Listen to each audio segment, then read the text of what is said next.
Meghan Markle s'est rendue dans la ville texane d'Uvalde pour rendre hommage aux 19 enfants et 2 enseignants tués dans une école élémentaire plus tôt cette semaine. La duchesse de Sussex, 40 ans, a visité un site commémoratif à l'extérieur du palais de justice du comté d'Uvalde, où elle a déposé un bouquet de roses blanches. Le palais de justice se trouve à une courte distance de l'école élémentaire Robb, où le tireur Salvador Rolando Ramos a tué 21 personnes mardi. Le tireur de 18 ans a été abattu par la police après avoir mené l'une des fusillades les plus meurtrières dans une école de l'histoire récente des États-Unis.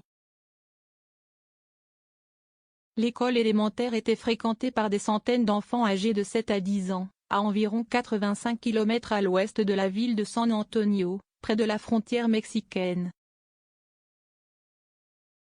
La duchesse était émue en regardant chaque hommage individuel aux personnes tragiquement tuées, les croix blanches portant les noms des victimes. Elle était vêtue simplement et avec des involtures d'un jean bleu, d'un t-shirt blanc uni et d'une casquette de baseball alors qu'elle regardait sombrement le mémorial. Le gouverneur du Texas, Greg Abbott, a qualifié Ramos, armé d'un R-15, de le visage du mal, après que l'adolescent est arrivé à l'école primaire juste après 11h30 mardi matin. Il a tiré plusieurs coups de feu sur des passants à l'extérieur de l'école, avant de se diriger vers des salles de classe pleines d'enfants et d'ouvrir le feu sans discernement. La visite de la duchesse intervient alors que le mari de l'un des enseignants tués dans la fusillade meurt d'une crise cardiaque. Un ami proche de la famille a confirmé que John Garcia, le mari d'Irma Garcia, avait subi jeudi une crise cardiaque mortelle. Madame Garcia était une enseignante de 4e année qui travaillait à l'école depuis 23 ans. Elle a été tuée aux côtés de sa collègue enseignante Eva Mir. Le lieutenant Chris Olivare, du ministère de la Sécurité publique du Texas, a déclaré à NBC que Ramos n'avait aucun respect pour la vie humaine, juste une personne totalement diabolique. Les autorités affirment que Ramos a d'abord tiré sur sa grand-mère au visage avant de conduire le véhicule de la famille sur le terrain de l'école. Sa grand-mère elle-même a donné l'alerte à la police, avant d'être admise en soins intensifs. On ne sait pas comment Ramos a réussi à entrer dans le bâtiment de l'école après avoir été arrêté par des responsables de l'application des lois. S'adressant à CNN, Eric Estrada du ministère de la Sécurité publique du Texas a déclaré qu'un policier, employé par l'école, avait repéré Ramos sortant du véhicule portant un gilet pare-balles et brandissant un fusil.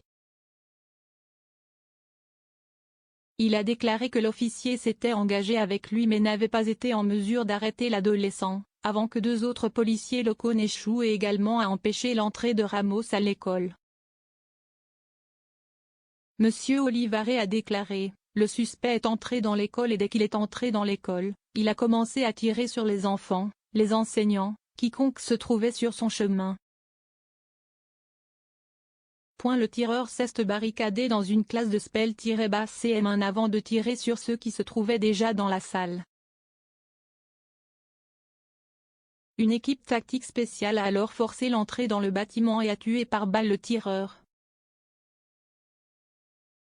Les enquêteurs pensent également que Ramos était un élève du lycée Uvalde et avait précédemment écrit sur Facebook « Je vais tirer sur une école primaire », a déclaré M. Abbott. Cependant, le propriétaire de Facebook, Meta, a déclaré que cela faisait partie de messages textes privés qui ont été découverts après la terrible tragédie, mais que la société coopérait étroitement avec les forces de l'ordre dans leur enquête en cours. Son premier achat légal dès ses 18 ans était 2 fusils d'assaut et des stocks de munitions, selon un législateur américain.